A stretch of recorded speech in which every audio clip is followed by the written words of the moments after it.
Good day mga lods. So nakaroon din sa kuha nga manukan. Nya nakabantay ko mga lods nga naay mga buwak ng mga itlog nga sayang siya kaayo ba. So mga 3 days na ni karon nga halos dili nakita na agi buwak pareani oh. So sayang kaayo. Then diri pod naapoy buwak diri. So nipis ang iyang eggshell. Oh, pareani oh, nipis kay ang eggshell oh. So, dali kayo siyang mabuak. So, nagpalit ko ani na lang.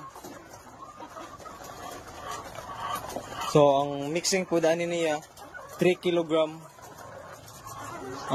2 ka teaspoon nga powder ani niya. So, 6 kilos man nilang ikaon karon. Kaya ibutangan na ko siya og 2 ka teaspoon nga kawan nga aning powder nga sisikal. So basig mga after mga pila ka adlaw ani maulian na ni mga lods kay sayang pud kayo sa adlaw na mabuak nga 3, 4 so sayang kayo. So basig maulian na ni sila.